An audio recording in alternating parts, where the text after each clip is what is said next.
السلام علیکم۔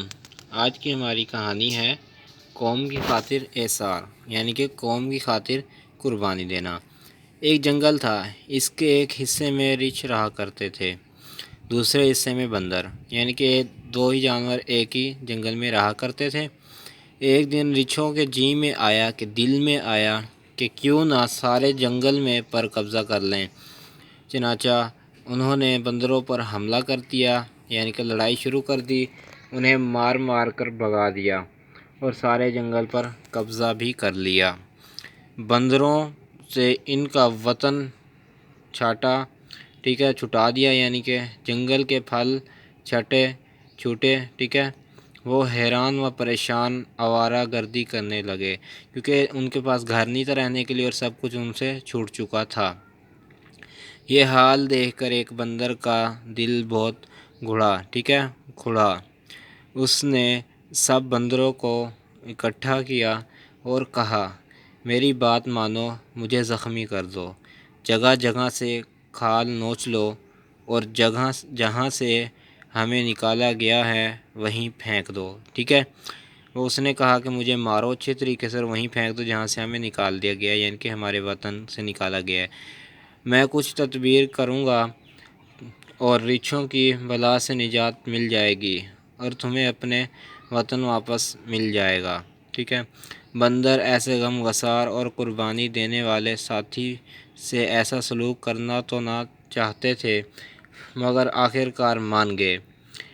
بندر کو عدمواہ کر کے جنگل کے اس حصے میں ڈال گئے جو کبھی ان کا مسکن ہوا کرتا تھا، یعنی کہ اس کو اچھے طریقے سے مارا اور پھر وہیں گرایا جہاں سے وہ نکل کر انہیں جلا وطن کیا گیا تھا۔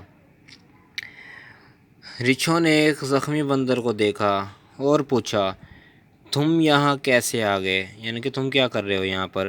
تمہیں معلوم نہ تھا کہ ہم اس جنگل کے واحد مالک ہیں؟ زخمی بندر نے آہیں بھرتے ہوئے جواب دیا، میں نے اپنے ساتھیوں کو تمہارا غلام بن کر رہنے کو کہا تو انہوں نے میرا یہ حال کر دیا۔ اب وہ ایک ایسے جنگل میں چلے گئے ہیں جہاں ہر طرف ہری بھری گھاس کا فرش بچھا ہوا ہے، یعنی کہ ان کو جو ہے نا، وہ بندر جو تھا لالچ دینے لگا۔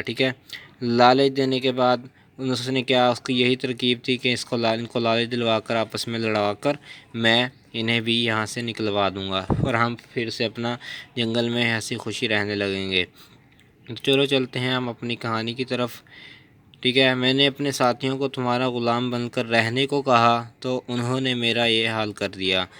اب وہ ایک ایسے جنگل میں چلے گئے ہیں جہاں ایک طرف ہری بھری گھاس کا فرش بچھا ہوا ہے، چشمے، ٹھنڈا پانی اگل رہے ہیں، پھلدار درختوں کے بے شمار جنگل ہیں۔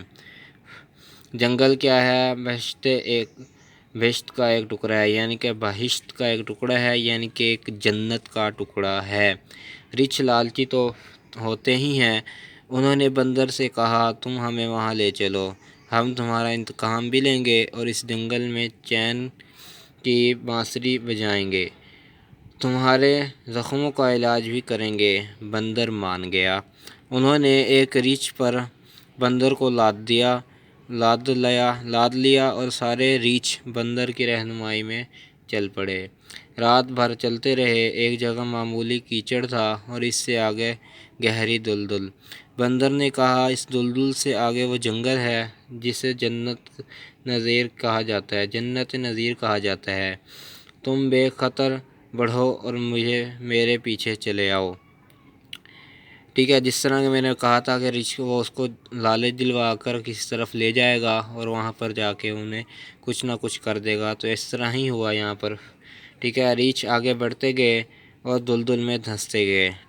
وہ پھر دلدل میں دھس گئے، حتیٰ کہ آخری ریچھ تک دلدل کے پیٹ میں اتر گیا۔ اگلی صبح کو سارا جنگل سنسان تھا، کسی ریچھ کا پتہ نہ تھا۔ بندر خوشی مناتے ہوئے واپس آئے اور سارے جنگل کے مالک بن گئے۔ ایک بندر کا یہ ایثار ساری قوم کا اقبال بن گیا، یعنی کہ ایک بندر نے اپنی جان کی قربانی دے کر سب کی آزادی کو خرید لیا۔ آئی ہوپ آپ کو یہ ہماری کہانی پسند آئی ہوگی۔ آج کے لیے ہماری یہی کہانی تھی، انشاءاللہ ملتے ہیں اب ہماری نیکسٹ کہانی میں۔ اللہ حافظ۔